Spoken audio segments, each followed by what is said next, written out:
We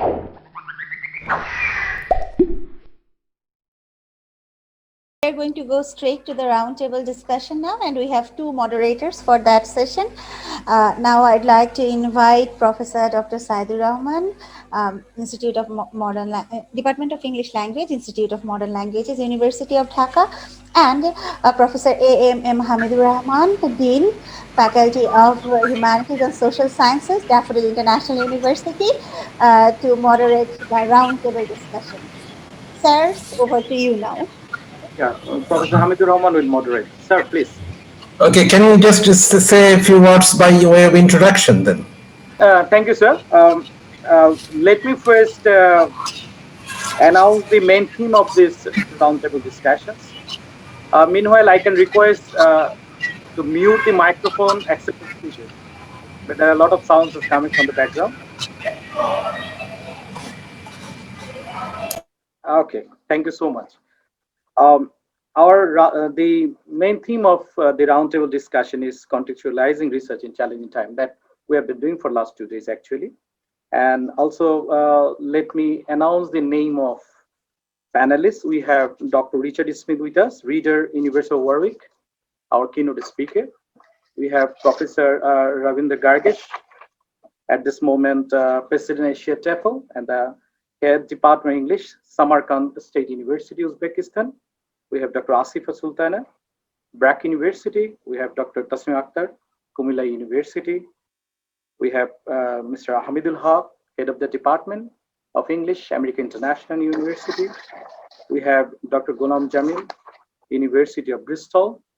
We have Professor Shaila Sultana, Institute of Modern Languages, University of Dhaka with us. We have Dr. Md Amin, BRAC University. We have Sir Johur Ahmed. I'm not sure whether Johur, I couldn't see. Dr. Manzoorul Abedin is here. Yeah, I can see Dr. Manzoorul Abedin, University of West London, UK. We have Dr. Sandesha Rayapa from Jawaharlal Nehru University. These are the our panelists. You saw their paper presentation and talk on different topics. The roundtable discussion will be actually highlighting the main theme of this conference. And we would love to listen to you, but at this moment, the way we look at the panelists, we'll be giving 2 minutes each speaker to talk about the challenges in the challenging times or contextualizing research in the challenging time. There's a way we want to have the discussion. Professor Hamidul Rahman, please. We have 1 hour for this roundtable, right? 1 hour, exactly. 1 hour. So we have about 11 speakers, so about 7 minutes for each. Is that okay? At the initial stage, we thought 3 minutes each, and then we'll go back to the speakers again. 2 minutes, 2 minutes each. At the initial stage, okay. In that case, okay. So it's going to be an interesting session, I think. So I'll invite Dr. Richard Smith first to give an introductory address here. Thank you very much, and we very much enjoyed your presentations, your papers. I've been very impressed with the quality, intellectual qualities overall of your research. And I suppose what I was emphasizing was simply the need to look at the context, look at start our research in problems and issues which are within the context, and then to feed back research into the context. So I would just raise the question, a critical question for reflection, as to how much is your research coming out of the contextual needs of teachers, especially in public, secondary and primary education, and how much is your research being fed back into the concerns and the needs of those teachers. And I would just raise that as a question for the future, for future reflection for your TESOL Society of Bangladesh. I think your research is high quality indeed, and relating very strongly and very well to international research. But I just pick up on what Dr. Jamil was just saying, very interesting presentation about the needs, especially nowadays, to look at the real concerns and problems that teachers are facing. And actually I would ask the question for us to reflect on: how much actually has applied linguistics research been helping teachers in their contexts? I would suggest perhaps not as much as it could have helped them in general. And what I would emphasize is great resourcefulness and creativity of teachers themselves in many contexts around the world, in themselves adopting creative ways of solving issues which are confronting them. And the resourcefulness of teachers, I think, has come to the front. And actually, it's not applied linguists who have been leading the innovations which have been going on. It's actually teachers rising up to the challenges, and then very interesting and new ways sharing their experiences through Zoom, for example, around the world. I've been incredibly impressed by the way that teachers have shared their challenges, but also their different solutions. And I just feel that applied linguistics in general, I'm not criticizing research in Bangladesh at all, just in general, applied linguists need to reevaluate and think about, actually Dr. Jamil's presentation was interesting. I thought that we need to question the structures that generate discourses in our field of applied linguistics and maybe reconfigure the whole field to be quite radical. Let's think about that. So, I mean, we're thinking things anew these days. Has applied linguistics not gone too far away from the concerns of practitioners? And maybe we need to reconfigure. I would just like to end with something that I couldn't complete in my own presentation. Just referring to that point about how we could re-engage with teachers. And I've been developing with colleagues a set of questions which we have found useful for ourselves to reflect on, and maybe we can all think about it. It's going from the context, from our problems, but trying to emphasize achievements. And I think this is a question that all of us could think about as we move forward into next year. I was emphasizing looking at achievements, and there have been many achievements. But what we need to think about now is where are we going to take those achievements? And if we respect teachers' agency, and if we want our own agency to be respected, within structures, it is very important, I agree, to look at the structures and look at the way, for example, educational technology may be imposing many aspects which we may or may not be comfortable with. And I was interested to hear Dr. Rakib Chowdhury's talk yesterday as well, questioning just the fetishism of technology. And of course, not everybody has this access to technology. But thinking of these questions ourselves and thinking of these questions with teachers could be a way forward, I would suggest. And this was just something I wasn't able to quite finish yesterday.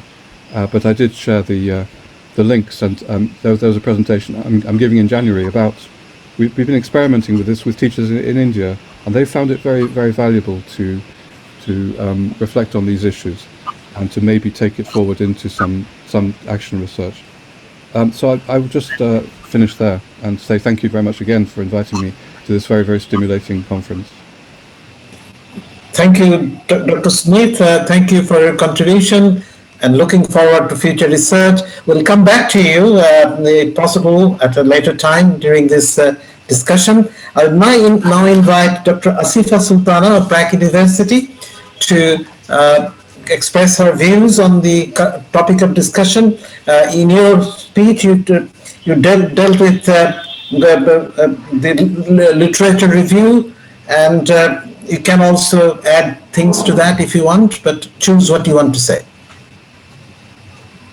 Yeah, I think since we are talking about how we can move ahead in these challenging times, I think I would first like to say that we have done wonderful things in this last 1 year. What we are doing now at this platform, like so many people sharing ideas, having an entire conference online. This, I think, at least for me, it was unimaginable last year around this time. So we have definitely learned a lot of things about how to face challenges. So we have shifted our classes online, our research, our projects online, and we are managing quite well. But I think the real challenge, especially for a country like Bangladesh, would be to actually involve everyone in this process. Because so far we are, although we are managing with our activities, but if you think about, for example, the government schools where a majority of our population are involved in, So we'll have to find a way to involve everyone so that everyone can be benefited through this process of teaching and learning. So, for example, I teach at a private university where I'm assuming that the more privileged group of students come to, but even they struggle with a steady access to internet. So although we are managing okay with the online system, I think we'll have to find a way. I think we'll have to find a way to find our balance where we can have um, a balance of the online and the offline system. So even when we are able to go outside, and even when we are able to, like physically attend classes, I think we have seen some merits of the technology, and online classes or online platforms for sharing discussions. So I think the online platforms are here to stay, but I think depending on the context, we will have to find our own balance. We'll have to see how we can take the make use of the merits of these online modes, and also not pressurize the offline life so much. Because, for example, if we cut down on the physical presence of at a lot of occasions, if we cut down on the physical presence, I think it is going to benefit us in a lot of ways, in terms of saving energy, in terms of saving space, etc. So I think, yes, although it's a very challenging time, although we are still in the middle of a pandemic, we have we have gained a lot also through this pandemic. So these will be very interesting things to explore, and we'll have to see how we can maximize the use of online and offline system. That would be the real challenge, I think.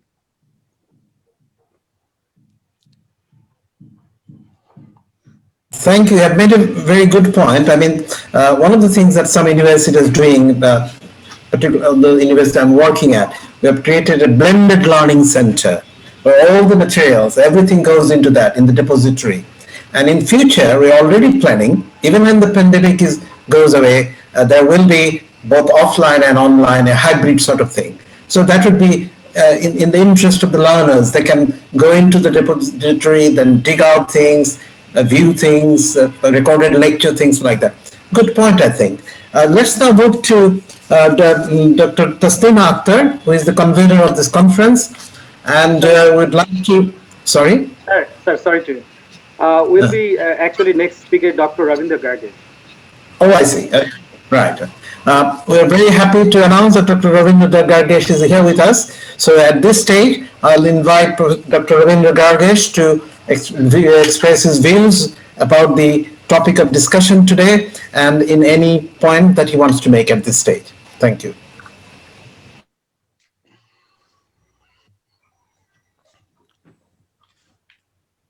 Is he online? Very much.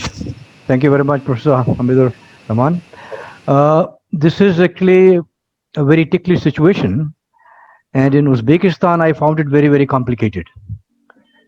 Yes, it's a fact that online is now going to stay, and we are putting up everything online. That's true, and we've missed out on face-to-face data collection. That's also true, and we're trying to find alternatives how to collect data, either through Zoom or through some chat medium or through group sessions and things like that. We're trying to find alternatives, but yet not fully successful, but definitely things are coming up. Now, I mentioned something about the assignments tasks that I give to my teachers.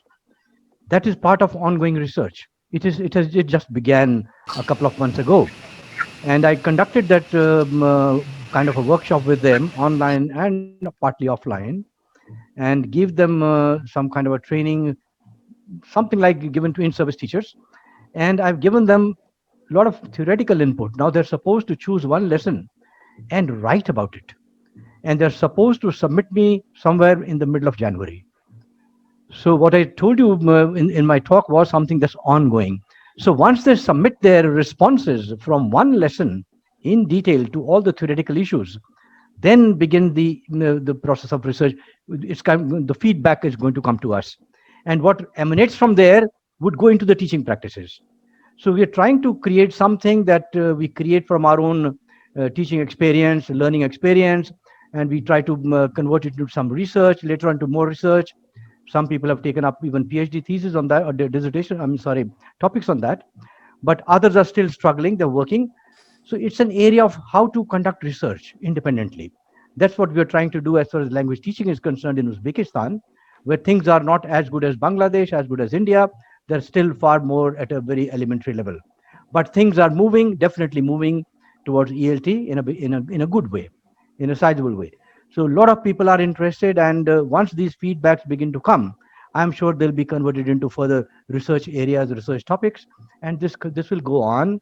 And I'm sure the feedback will come back into the teaching practices, and things will definitely be better.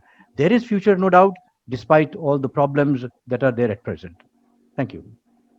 Thank you, Dr. Gargesh. Thank you for your contribution. And may I now call upon Dr. Tasnima Aktar of Comilla University, who is the convener of this conference, and she has worked very hard to put things together. I would like to hear from you the challenges that you face and what are your future plans, if you Very much, wish to Professor Dr. speak about Hamidul them. Haque, sir, for your kind words. Yes, as Dr. Ravinder was saying, there are challenges of data collection methods. So I'll be very briefly talking about how pandemic has contextualized my recent research design on emergency remote teaching. At the onset of Corona break, while I was trying out emergency remote teaching, I just realized that it's an opportunity to study ERT, to teach or not to teach. What are the problems and the possibilities of our low resource and low connectivity context? Initially, I planned for a large study in 2 phases using questionnaire and interview. However, I gave up this idea. Rather, I went for an alternative research design given the context and time, mostly to avoid difficulty in data collection. So instead of the questionnaire data, I plan to use forum discussions in a university teachers Facebook platform. I invited 2 collaborators, Dr. Naushad Kobi, Dhaka University, and Dr. Abul Bashar, Comilla University.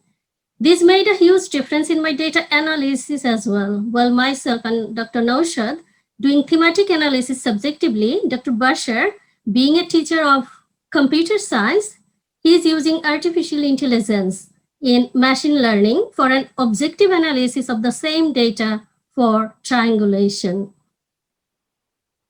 And for my second project, instead of interview, I planned for teacher narratives.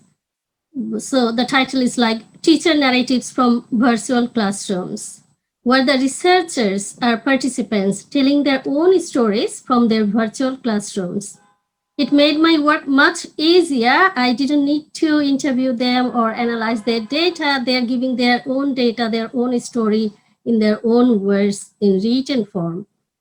My co-authors for this project are Professor Dr. Maniruzzaman, Jahangirnagar University, Mr. Haruna Rashid, BRAC University, and Dr. Mahdi Hassan, East West University. Probably I won't think of this alternative if pandemic is not there. So it created some opportunity to look at things in different way. Thank you. Thank you, Tasnima. Your words fill us up with hope that we are so resilient in spite of the pandemic. You and your colleagues are working so hard, getting into research. This is truly inspiring. At this stage, I'd like to invite Professor Dr. Sayeedur Rahman, who is the founder of this organization, and thank him for creating such a wonderful platform for teachers to come and exchange views. And I was very lucky to have been co-author with him in a number of books and a co-researcher in a number of projects. And maybe he could focus on the specific areas of research that we need to focus on here in Bangladesh, and how possibly TESOL Bangladesh Society can contribute to that or help and support that. Thank you, Professor Hamidul Rahman. I'm actually one of the moderators, not a speaker. But anyway, if you look at the journey of TESOL Society of Bangladesh, you'll find that the critical circumstances that we went through created great opportunity for the association. We started first webinar, I think, somewhere in June, and within shortest possible time, using the digital platforms, we got registered by the government of Bangladesh, and this is possibly our 14th webinar and the first international conference, an absolutely international conference that also on research. So if you look at all the topics that we try to highlight, actually, because most of these papers are solicited papers. So I'd rather try to highlight some of the points that our speaker mentioned over the period of last 2.5 days. And then I'll pose some questions to our panelists, because I don't know whether we have really answered to certain issues that we raised.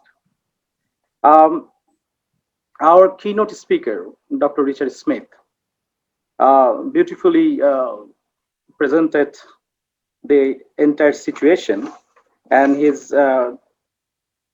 paper ended with where to start and how to go on. So I start with this one first, where he posed the question to all of us, where to start and how to go on. In his presentation, starting with Michael West, I think the book Bilingualism, published in 1921, possibly Dhaka University Studies, if I'm not wrong, as we refer even my PhD, and then he referred to Michael West, and then gradually raised a lot of issues of contextualization and localization of research. In his presentation, he talked about using non-Indian framework or using West. I guess when Dr. Richard is raising one question about using non-Indian or the Western framework in our research, he also posed the problem where we need to use our own framework. In our pre-conference event, same thing was raised by Dr. Ahmad Mahbub in his credible research, where actually he challenged the entire framework, entire Western framework in research. And he also mentioned the need for using our own framework and solve our own issues. Today also some of these people talk about use of our own agencies to solve our own issues. I think number of speakers was talking about the same issues again and again. How research can be useful, how we can have an impact on the community, how we can transform our society. And Richard also talked about Kumara Badabelu. I think he was also one of the keynote speakers in one of the international conference organized by Institute of Modern Languages, post-method era. And the talked about research in low-income countries. So when Richard is talking about super difficult circumstances, I was wondering, these are very normal circumstances in Bangladesh.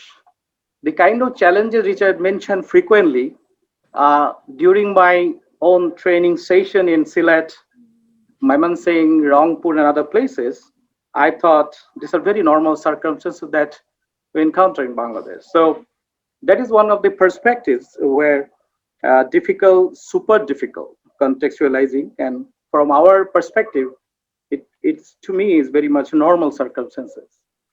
Now, also in one paper, Elizabeth Arling talked about something again.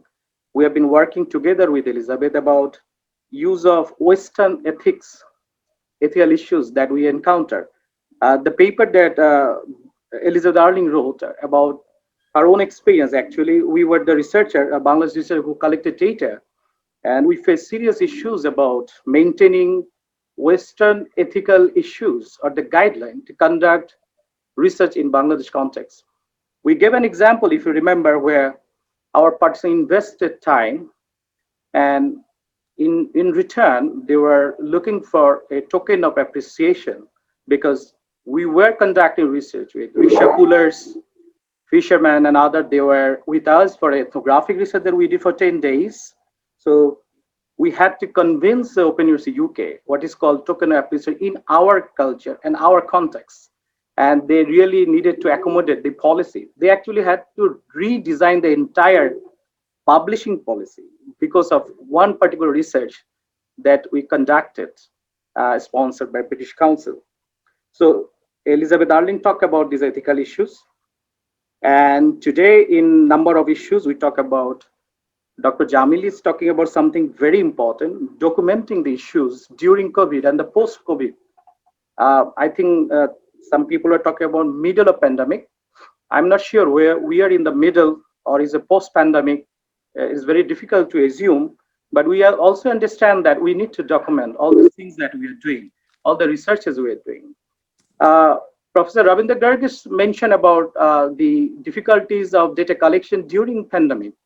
At the Institute of Modern Language, we are facing serious issues how to help our master students because the overnight switch to online education had to stop at least the thesis student because many of the topics were about classroom observation, bringing changes at the classroom level, and now they cannot observe any classes as the all classes. You know that the schools are officially shut down at this moment, especially except that online classes are happening, and we are not very sure whether observing online classes will be enough for them to collect data.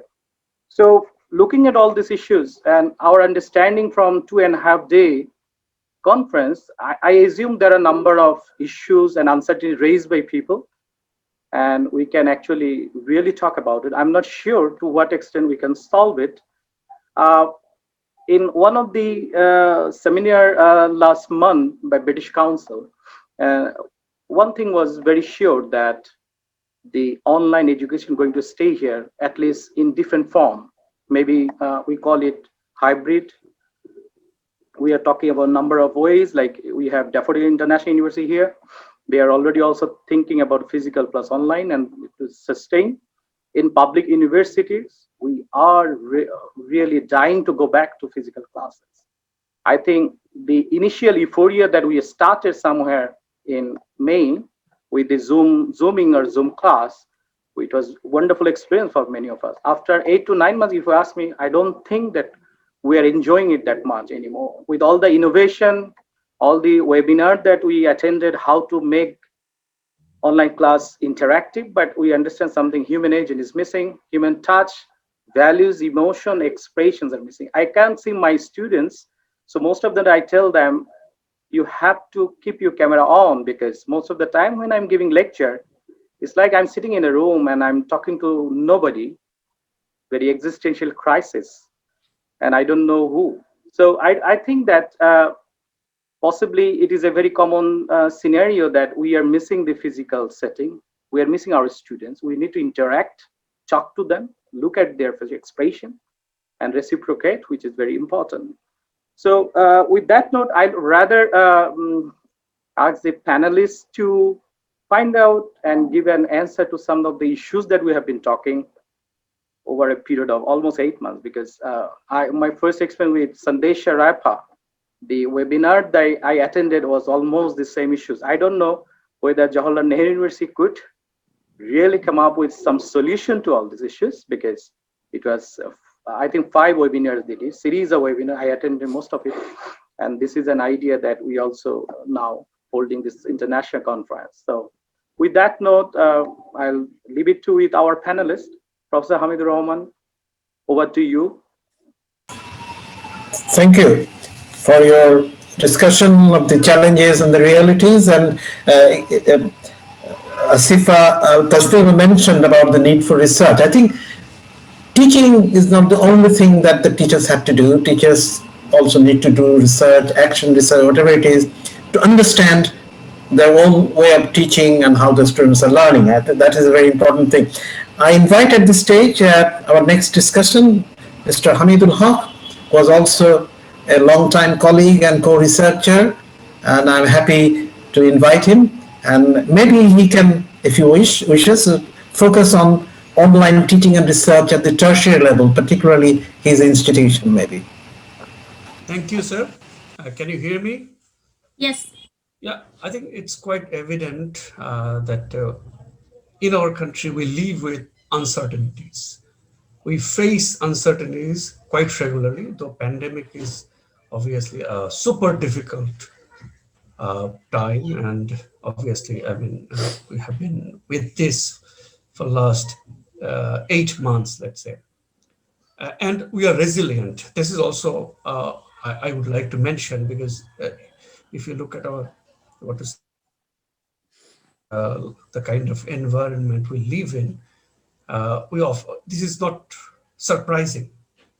I actually, when we talk about challenging times, I at least remember 2 occasions. The first one is the pandemic situation. When it began, I actually found like my students are very anxious. And as usual, I think we talk about a lot of positives, and I want to focus more on positive, but I think we also should talk about several issues which are very common, or these phenomena are very common in our country. Like you see, when we had to go for online classes, and it was clear after some time that it is not only let's say 1 or 2 semesters, we have to go for many others. I mean, we have to conduct our classes online for many semesters. So when the following semester came, like we realized that we are now facing a new scenario where actually we don't know our students. When the pandemic started, we were already taking our classes and we knew our students. And suddenly we realized that we are going to face students who are actually unknown to us, and we are teaching languages. And I can remember students were very, reluctant.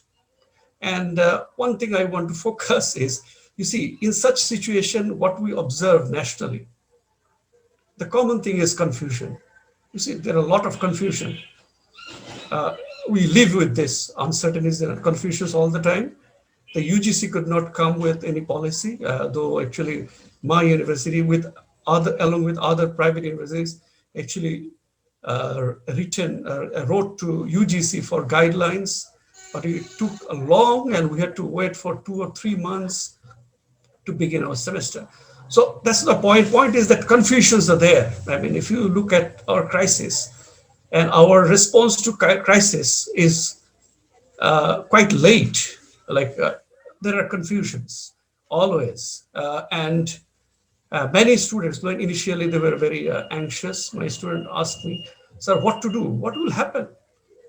I said, "See, when you see that there is a fire on the building, when you are, let's say, passing by a street, what do you see? Several things. You can see a number of people standing there with their cell phones, taking videos. But that's not all. But you also find many people trying heart and soul to save lives. And the fire service, they come pretty late. And even they come, possibly the fire hose cannot be reached to the spot. And we mostly rely on the people who are actually eager to help. And this is how actually we survive. I mean, I'm not saying this is the case always, but this is a common scenario for us. So I said, see, rely on yourself. Like, think about like what you can do in this situation. Do not rely on others. Usually, I mean, we are resilient because we are possibly, it's because of the common people who actually come to the rescue in the situation.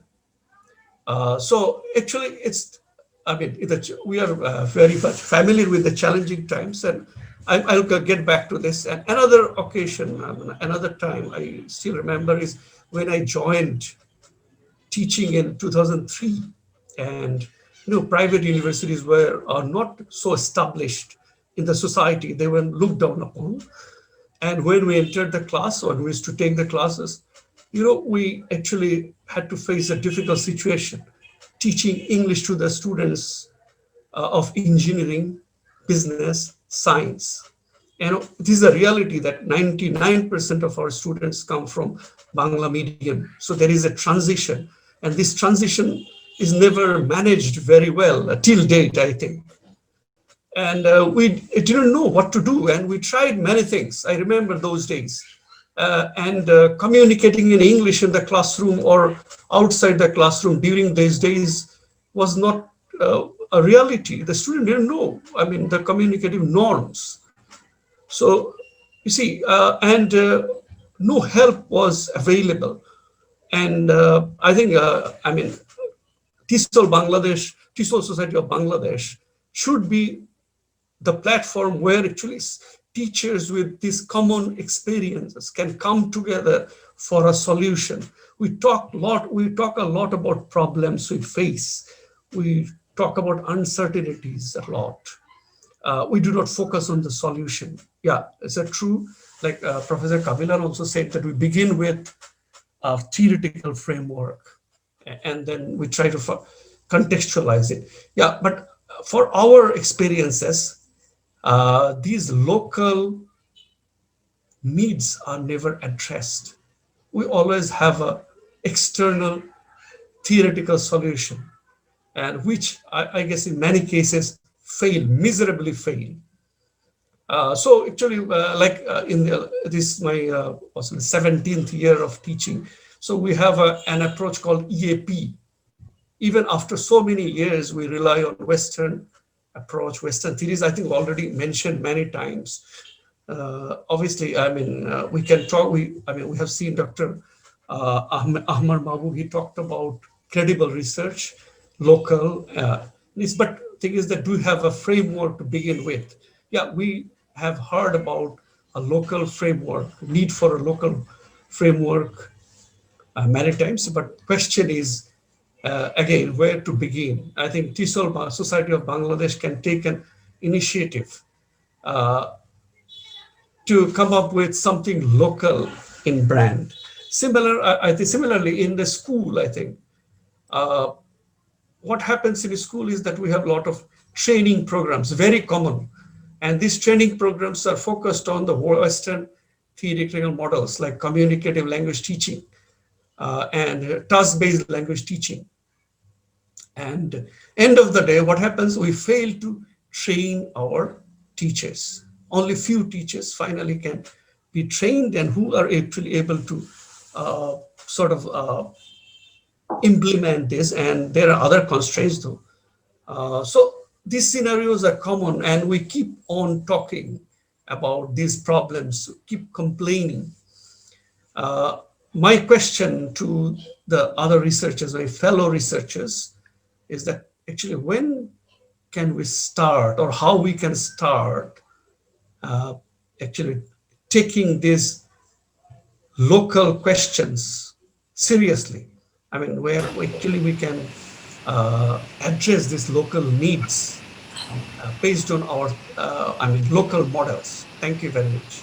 Thank you. Now, request Dr. Golam Jamil, and if you want to address that question, you can do that, or we can discuss any other point that you'd like to. Thank you, sir. I think it's never late, like to start from today.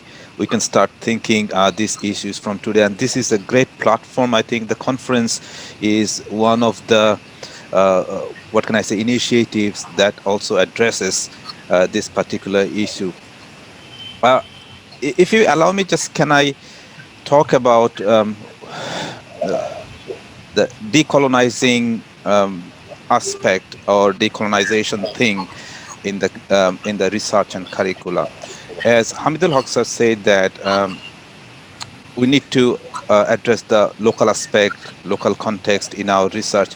My fear, my concern is if we do not do this now, and after 5 years or 10 years, we'll have to take examples of good practice from other countries. So we'll have to remain dependent for many years. So this is the perfect time actually to address our own context, own situation, and we need to identify good practice from different educational institutions. But those need to be research informed, those need to be very much structured when we are putting our arguments, otherwise they won't be accepted by many people. So this is really important. That was the key aspect of my presentation.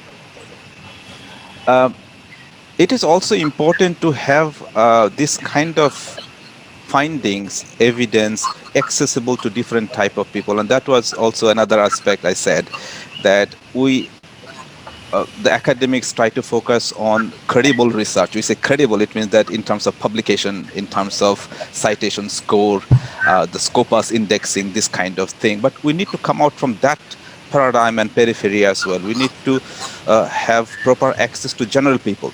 They also need to understand what we are thinking, and we need to link our findings towards policies. And there are bureaucratic procedures here. The bureaucracy is a very big problem, and if you think of educational system, what they call actually the bureaucrats, the administrators, sometimes they do not even really understand or do not try to understand their own context. So the problem is not about internal or external thing. There are problems within the context as well, because we have different perspectives, administration perspective, teaching perspective, and students, even they have different perspectives. If you allow me another few seconds, I want to respond to side search questions that how much we can take forward even after this pandemic situation in post-COVID world. I was thinking, we have talked a lot about flipped classroom, but I don't know actually how many of us we have tried to implement that in our class. This technology enhanced learning can help us to implement flipped kind of teaching and learning. And when I was editing my book, I got some case studies. They are doing pre-lab activities using online instruction. So preparing students, making a class, in-person class, very interactive, enjoyable. We can do something through online instruction, even before students go to real classes. So we can think it from different perspectives, but we really need to focus on our own resources, ability, and interest. That would be my main point. Thank you. Thank you, Dr. Jamil. And at this stage, good point, localizing in our research. And at this stage, I'd like to invite Dr. Shaila Sultana, a longtime colleague and friend, and she can perhaps connect this localized research with her ethnography, maybe. You are on, Shaila. Thank you, sir. Thank you. Yes, yesterday I talked about digital ethnography, ethnographic sensibility, and social transformation. I mentioned that, usually, use of linguistic features from various languages are celebrated, specifically on digital spaces. And I also mentioned that, these, digital discourses are considered as people's creativity, hybridity, and fluidity. But it is high time that we also think about this language practices with reference to nationalism, religion, and gender, specifically in a country like Bangladesh, which is not that much represented in terms of social linguistics research. I've also mentioned that, exaggerated pronunciation, specifically exemplified in, orthographic patterns in digital spaces, or slangs, or swear words, or images, quotations, memes, all these things, in fact, people use for crossing boundaries. They also minimize their experiences in their day-to-day life, specifically the social dynamics, demographic, educational, socioeconomic backgrounds, or gender, whatever social dynamics they feel marginalize them. But at the same time, it is also an issue that these resources instigate verbal abuse, violence against people from different nations and nationalities. For example, when Bangladeshis actively cheer for their favorite sports teams or athletes in digital spaces, they relocalize sports-associated linguistic and semiotic resources as a means of self-identification and peer bonding. But at the same time, when they do that, for example, when they show their fascination and affiliation with Indian cricket stars, or hatred towards Pakistani ones, they sort of, again, create that political historical war that we have observed over the years. So digital space has become a very, a new arena for research, which we have to consider. Since contextualization is the focus of this research, I want to also say that, in terms of English language education, digital space does have certain scope of research. For example, in the last few months, I've conducted a research about ERT and how students discursively negotiate their position in relation to university authorities and teachers, and how they see ERT, emergency remote teaching. And in my research, in fact, I have identified that students seem very unprepared and very unhappy and very unwilling to accept online teaching, which they perceive as a reinstatement of the normative model of education. And these students, according to these students, that teachers transfer the traditional teaching approaches. And this is the thing, in fact, we have been talking about in this conference as well, that how we can make these teaching methods and approaches that we use on online platforms more student-friendly.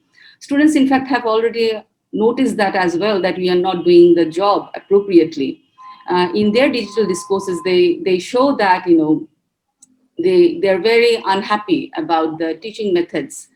The sudden transition from face-to-face lessons to online lessons for ERT has also caused anxiety, insecurity, frustration, and annoyance in students. So they also think that it is, the space that we have created for ERT on online platforms. They consider that quite, strict. And they think that with this framework, this window of online classes, we are separating them from the realities of their life, the reality which is in fact very bleak for many of them, with the family members being sick, with financial crises, locatedness in demographic locations where they do not have proper internet access. They have difficulties in submitting different assignments. So for them, the lexical items that we are using for pandemic, and pandemic related, all these words like isolation, lockdown, home quarantine, they're all becoming a source of pun, sarcasm, and double voicing.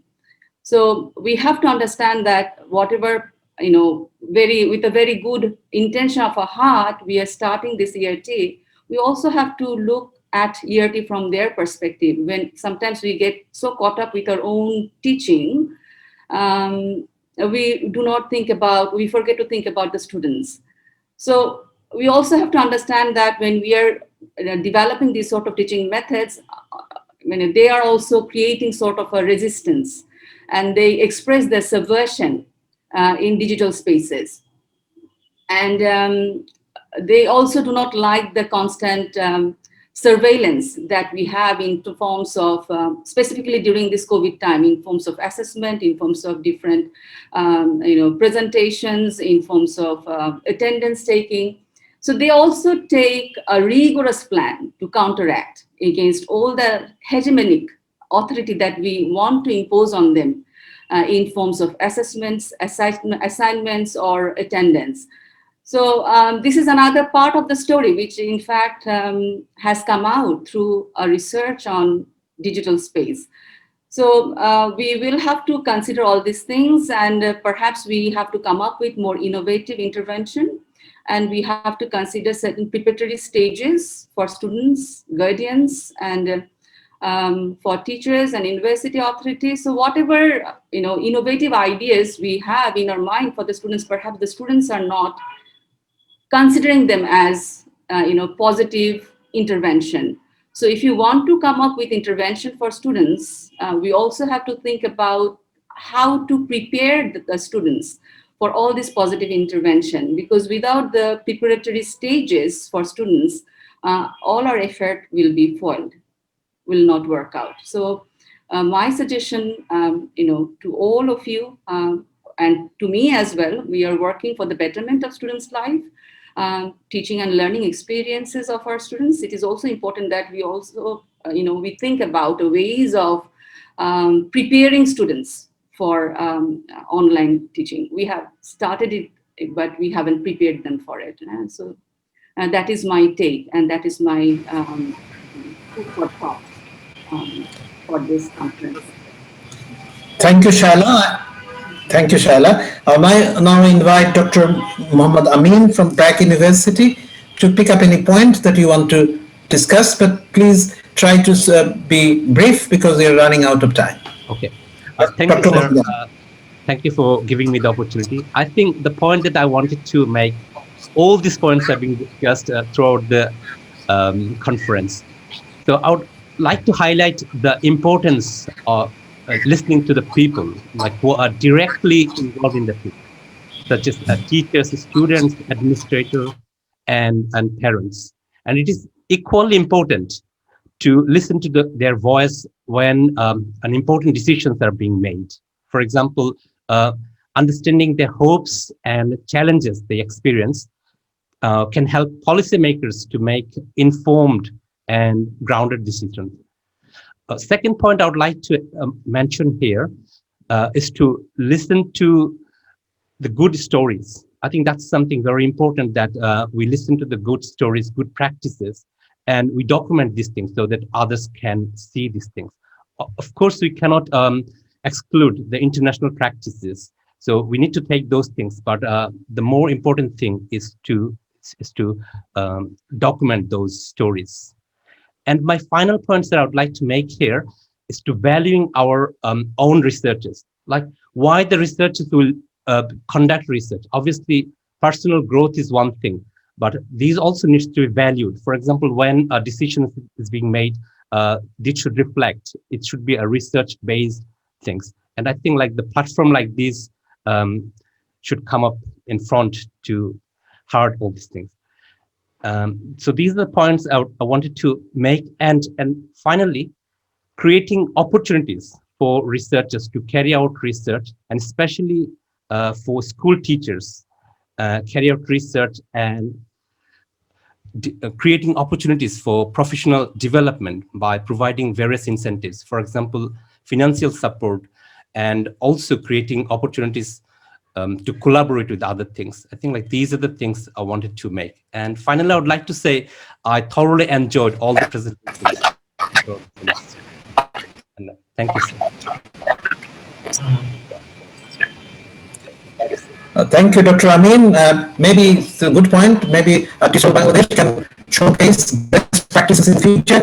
At this stage, I would like to invite Dr. Manzoorul Abedin of University of West London to add his thoughts to this discussion. Yeah, thanks to my respected teachers in Bangladesh, and also to Richard, who happened to be my external examiner of PhD 5-6 years ago.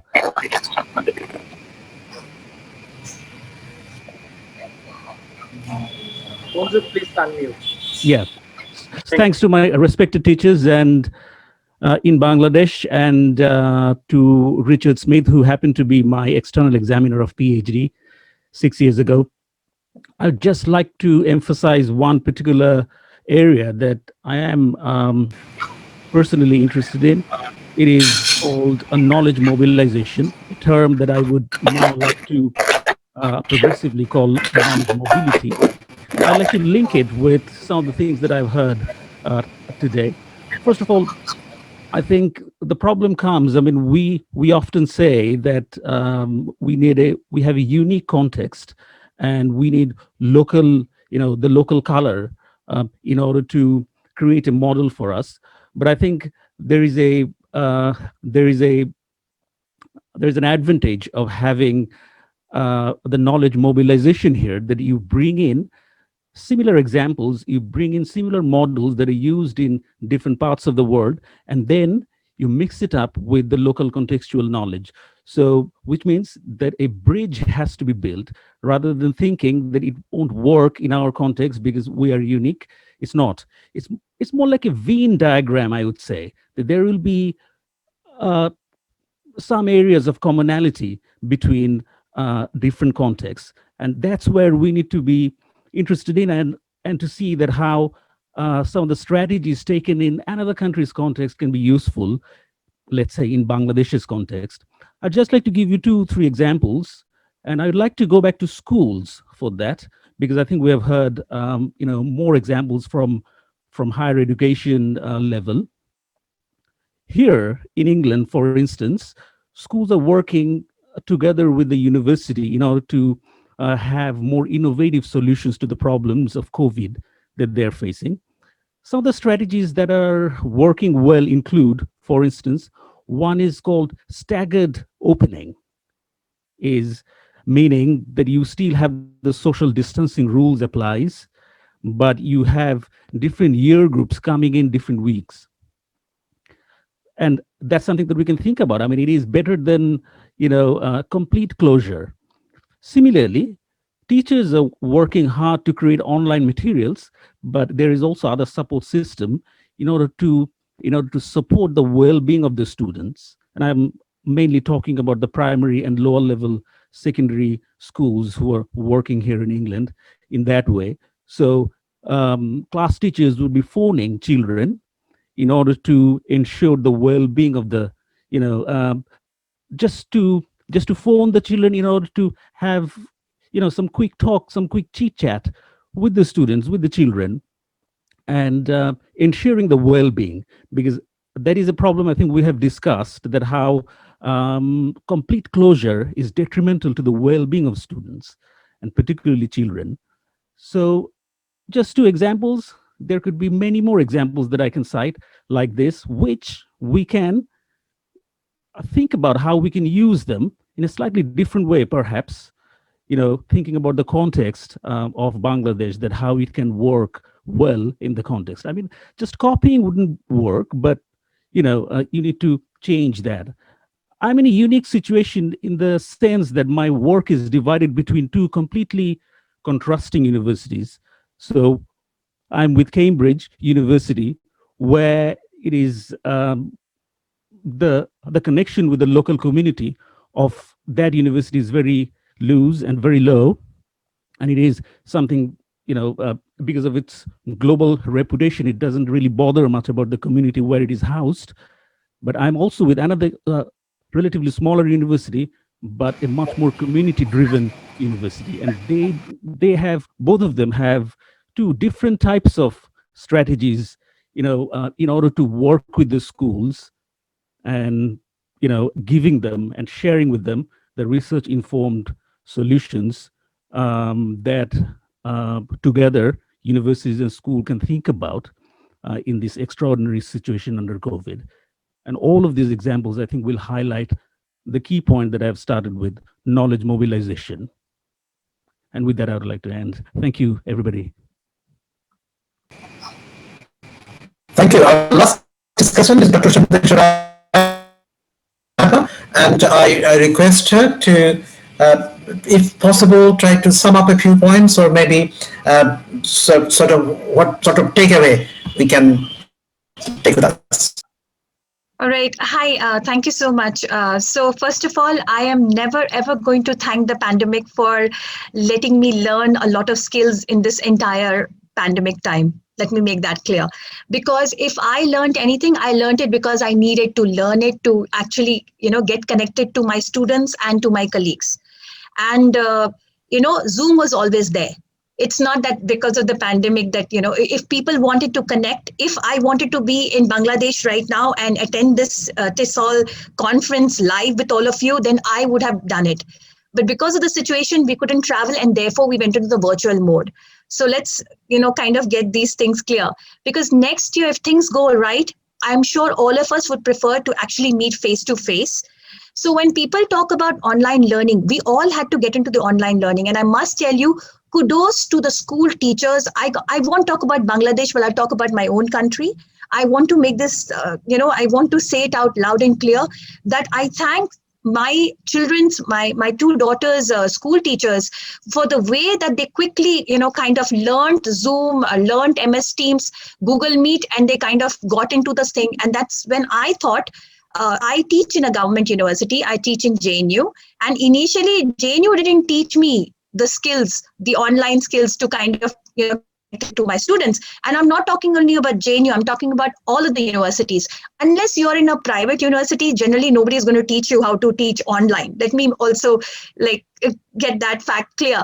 It's only that, and most of the faculty who teach in government universities, we have children learning in private schools. So that's another interesting thing, which I think is common even in Dhaka or other parts of Bangladesh. So what happened was when we saw our children learning, we ourselves kind of picked up the things and we carried it forward.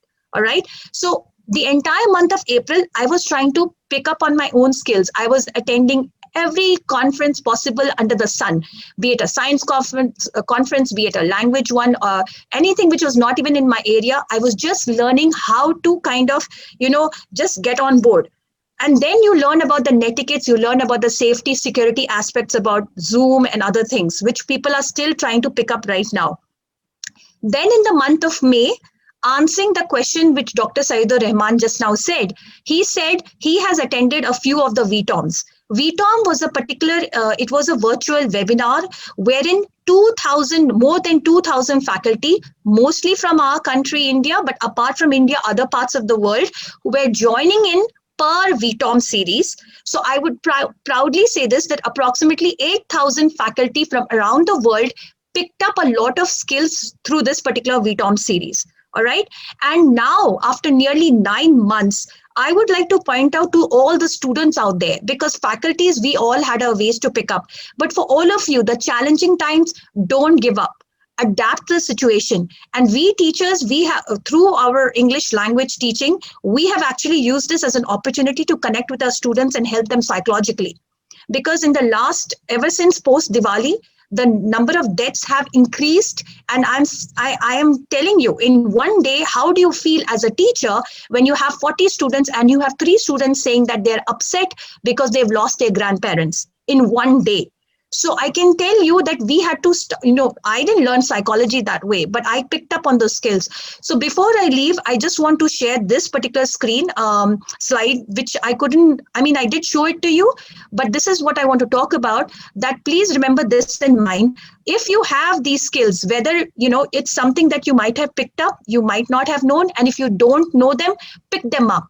Because these are exactly what we needed. The learning skills of critical thinking, creativity, collaboration, and communication. Right now, all of us are collaborating.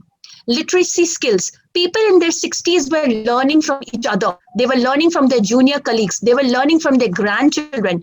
Because information literacy, media literacy, technology literacy. You're all talking about picking up things from Google and this and that, but can you trust it? Can you trust your sources? So you need to know that you need to verify your sources. And then life skills, your flexibility, your leadership skills, your initiative, your productivity, your social skills. And let me tell you, it's not going to be easy. If people are thinking that it's going to be like kind of blended mode of teaching and learning, let me tell you, I lost 5 kilos in 3 months because I had to prepare. I had to kind of prepare how to, prepare my slides, present, everything. So if we're headed that way, I think whoever is, looking at this particular aspect has to take care of us teachers too. So that's just about it from my side. Thank you.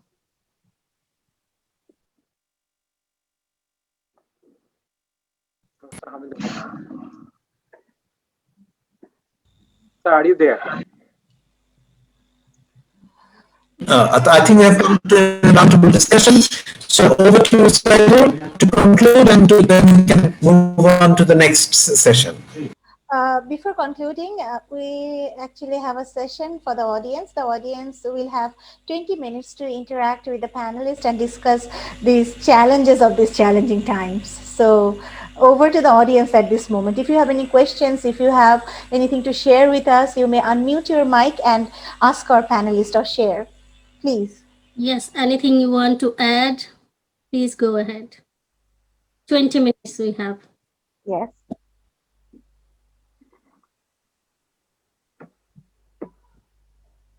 And I see a very large audience of 88 people. So I know that thousands of things are going to be ahead. Yes, you may raise your hand as well. May I ask you, sir, may I ask a question, please? Yes. Do you hear me? Yes, carry on.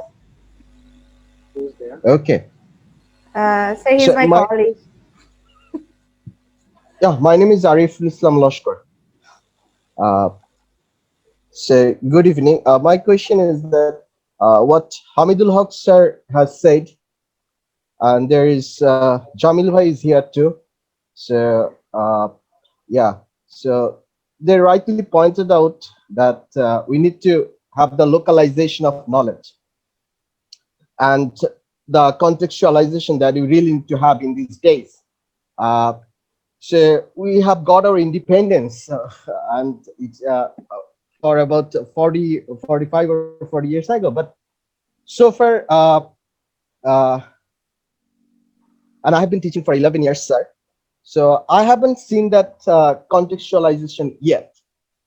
And by far, what I want to say that rather we are taking more things, more unnecessary things from the external sources, which you don't need at all. And in the classroom, I have seen that the resources are so, far that our students can associate themselves with those resources. And teachers also sometimes feel intimidated teaching those things. They don't feel that these resources are their resources. So there is a dissociation. And as the association do not happen, as Hamidul Haque says, so I mean, time has gone so far, but as they have shown hope that still we can do, of course, still we can do. My same question is that how long it will take respected teachers, because Jamil Bhai has said this is the perfect time, but we have always said that this is the perfect time. I don't know when the perfect time will come, because we always say, and of course, this is a nice initiative taken by all the teachers, Sayeedur Rahman sir. So my simple question, just benevolent question, is that are we really ready, or are we? Do you have only the bombastic words to say? Thank you so much, sir. Thank you for giving me the floor.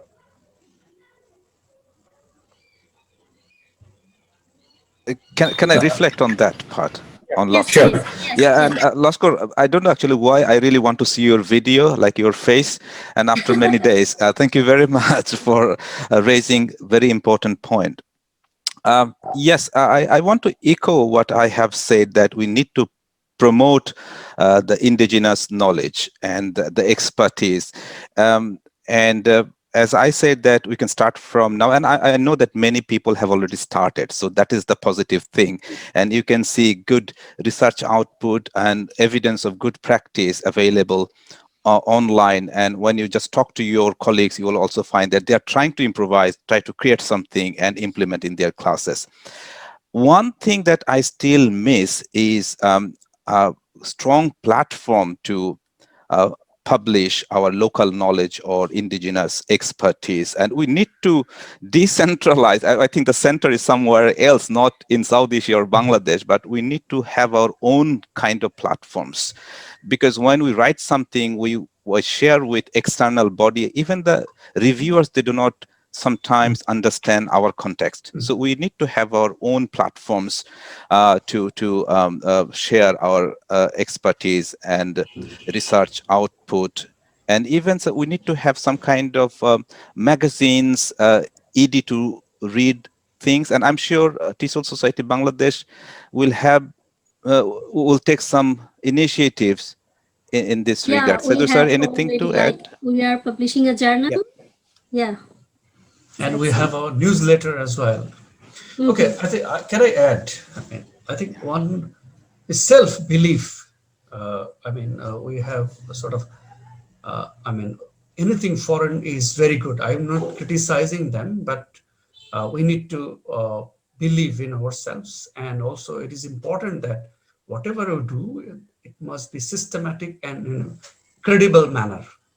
So once we can establish credibility, then I think we can move on. And like Jamil Bhai already mentioned, we need a platform where we can come together, possibly already, in different universities, different educational institutions, they're facing problems and they're coming up with some innovative solutions, yet we do not know. So yeah, true that we need a platform. May I add one point here? Oh, Richard raised his hand first, maybe. Please, Shaila, go ahead. After him, yeah. No, it's okay. Okay, please, Okay. Richard. Okay, thank you. Just quickly, yes, I think it's really been an interesting theme of the discussion, the need to localize research. And of course, it's not a new topic, as Professor Hamidul Haque said. It's not a new issue to the need to get away from centre or Western norms. But it's as the questioner mentioned, perhaps it's been a rather kind of rhetorical, a rhetoric around the issues, the needs for appropriate pedagogy and localization of pedagogy. And I quite agree, actually. What we need more constructive, positive, practical steps in the direction. I agree with the questioner. Otherwise, it's a post-colonial sort of discourse, which of course is important, but we need practical steps as well. I'm quite a practical, down-to-earth person, so I've tried to suggest that things like I think a decentering of research, basically. So decentering of research towards practitioners themselves becoming more involved in research. Now that could take the form of encouraging and supporting, as academics, as teacher educators, supporting teachers to engage in research. But for that to feed into our discourse, as if I say our, I mean academic discourse, and to another way, but I don't mean just teachers researching their classrooms, although I think that's probably the starting point. In fact, all of us are teachers. I don't distinguish really between academics and teachers. We are all teachers. I think we can all think about researching our own classrooms and our own situations, but then to feed that, to share that in the kind of way of solidarity together, and that could be one way that step forward, practitioner research. But then also participatory research. In other words, if academics are doing research, then involving teachers from the beginning in formulation of questions. I think we've seen a lot of examples of that at the conference, and I'm very happy with the way you're talking about this personally. I very much believe that this is the way forward, and I agree with Dr. Jamil. This is a time. This is a turning point. We don't know how, because historically we can't step back from this and see how this time right now in December 2020 actually seems to be like a turning point. We feel it is. We hope it is, but we don't know the direction it's going to go. And every month is different, isn't it? I mean, we're talking now in a particular viewpoint, and I think it is a time when people around the world perhaps are looking forward and thinking, what do we take from what's gone on, positively as well as reflecting on the challenges and the difficulties, like Shaila mentioned about students not necessarily responding well to online teaching, for example. I think it's really important to involve students' perspectives. But we don't know where it's going, but at least we should have agency and we should have solidarity. I think as teachers, we are all teachers, so we should celebrate actually how we've got through this exhausting time. So thank you. Thank you. Over to you, Shaila ma'am. Then we have a question from audience. Yes. All right. Those who are here, I think we are the privileged ones. Those who can come here, attend and talk. We are the privileged slot amongst all the teachers in the world. So I always say to myself that with great power comes great responsibility. And we cannot say that, why isn't it happening now? I have the next question. Why aren't you doing the task now? So we all have our own responsibilities, and perhaps in my classes as well, my TESOL students always ask me, you did say all these things, but we won't be able to change anything because the system is so corrupt, the system is so authoritative, the system is so structured, we don't have any power, we're just studying these things for the sake of studying. I think this entire attitude is wrong because we all have our own space within the classroom. So those who are aware of these issues, as teachers, we have our own responsibilities. Within that small space, we can develop critical awareness. Perhaps we won't be able to change the entire system over the night. And it is not possible. Even in the Western world, the so-called Western world, they have their own problems. You go and you will find thousands of problems, in fact, worse than definitely.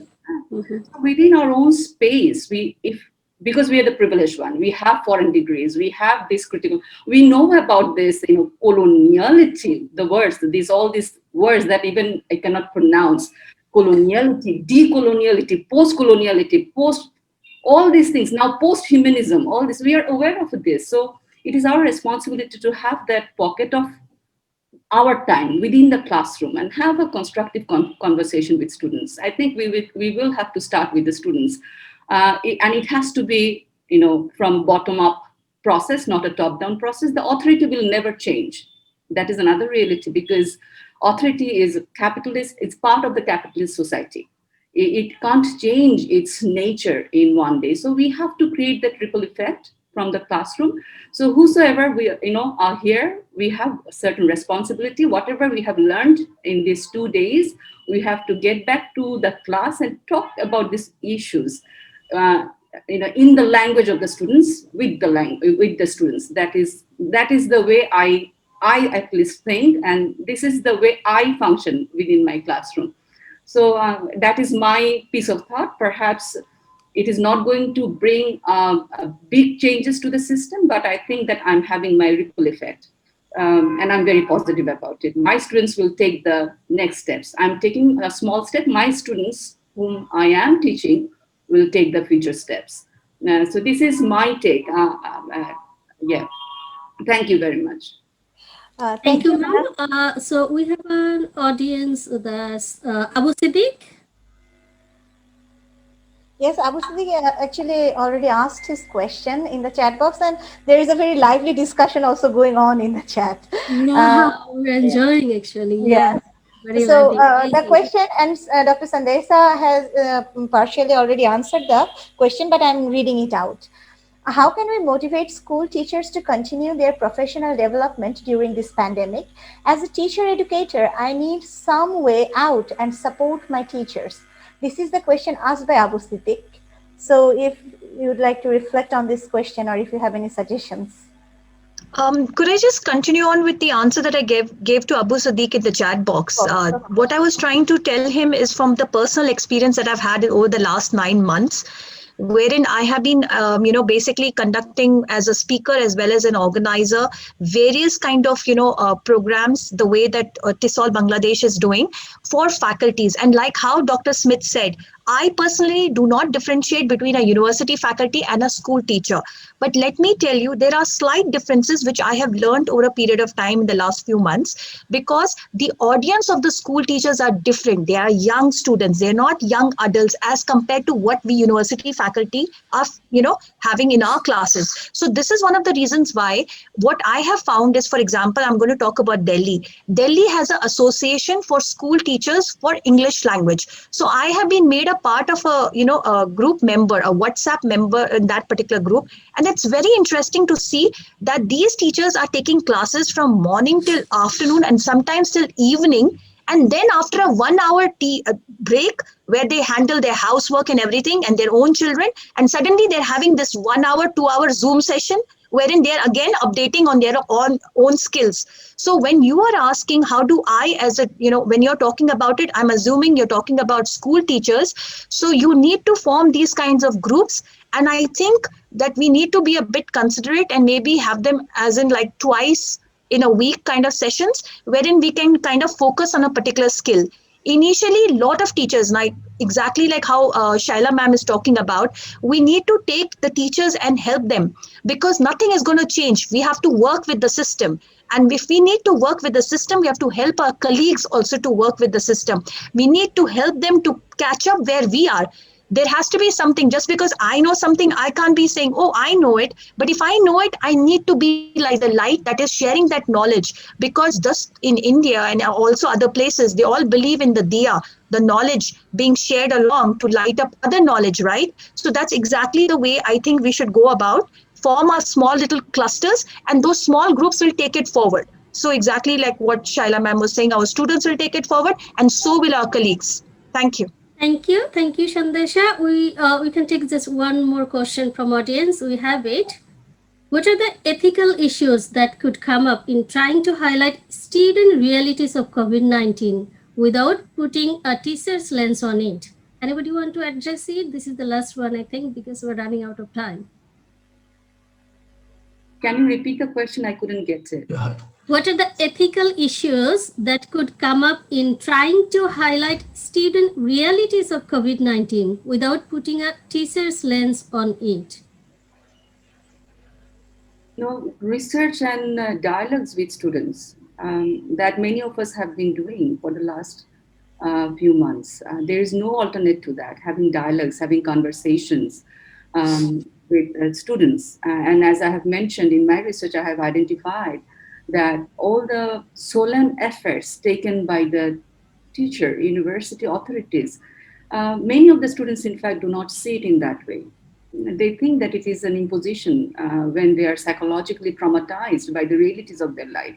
So it shows that sort of we are taking a high and mighty role, and in many occasions because of the authoritative position, because of the way things work. We are the authority of knowledge. We are the authority of the system. So we try to impose all these things. So we will have to take that more grounded approach to students as well, because whatever efforts we take for our students, if students are not in a position to take them, all the effort, which includes financial and time as well, and think about the stress that we have been for the last couple of months. All the teachers, they have been under a lot of stress managing all the extra hours of online classes, all getting wasted because students, some students, even if one student is not ready to take it, I think that the effort is wasted. So it is high time that we have dialogues with the students, because students are not accepting all these things in a very positive note. That's for sure. That's for sure. So we will have to increase dialogues with our students, with the guardians, all the stakeholders, specifically us who know about these issues through our research, through our experiential knowledge. You don't have to be a researcher to understand that there are feelings of frustrations among our colleagues, amongst our students. We have our experiential knowledge. So even if you're not doing the research, if we feel certain dissonances within ourselves, we have to be very verbal about it and talk about it with our colleagues, with the authorities, and with our students. It is very important that we take an active role. We have a responsibility, as I have mentioned, towards the community, towards our students. Thank you. Okay, we have almost reached the end of the session. We have 2 minutes more, and there is actually a very interesting question, and within these 2 minutes, I'd just like to read it. What can we do with left out students? Because if you think about a country like Bangladesh, it is a low resource country, and there are many students who do not even have good internet. Even in my class, I have students from remote areas of Bangladesh, and they cannot join the classes, but they're sitting for the examination. So how could we accommodate these people? So this is a very interesting question. Can I request the panelists to take just a minute to answer this? Yeah, 1 or 2 minutes. Can I answer to that? Of course. Sure. I need to jump in and finish the session because we are waiting for quick fire. Yes, sir. Please. I think this is a question that policymaker can address, because many of you really understand we are not the policymaker. We are merely teachers. The extra screen time that Dr. Shaila Sultana was referring. I can't even measure the extra screen time that I've been passing through for last 8 months. Apart from, of course, delivering our online sessions, then meeting and all these things that we are doing.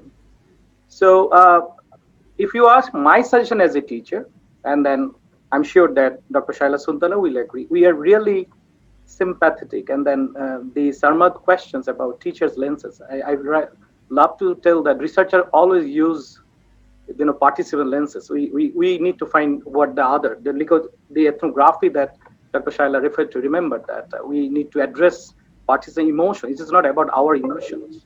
So all of us as a teacher, we really understand the trauma that our students are doing. One of the webinars that we started, remember, about mental trauma, and there was a counselor who talked about anxiety and other. First webinar that we started, that was so important. I guess even during this and the post-pandemic, we really need extra assistance, even the teachers. Now let's come with the students who are left out.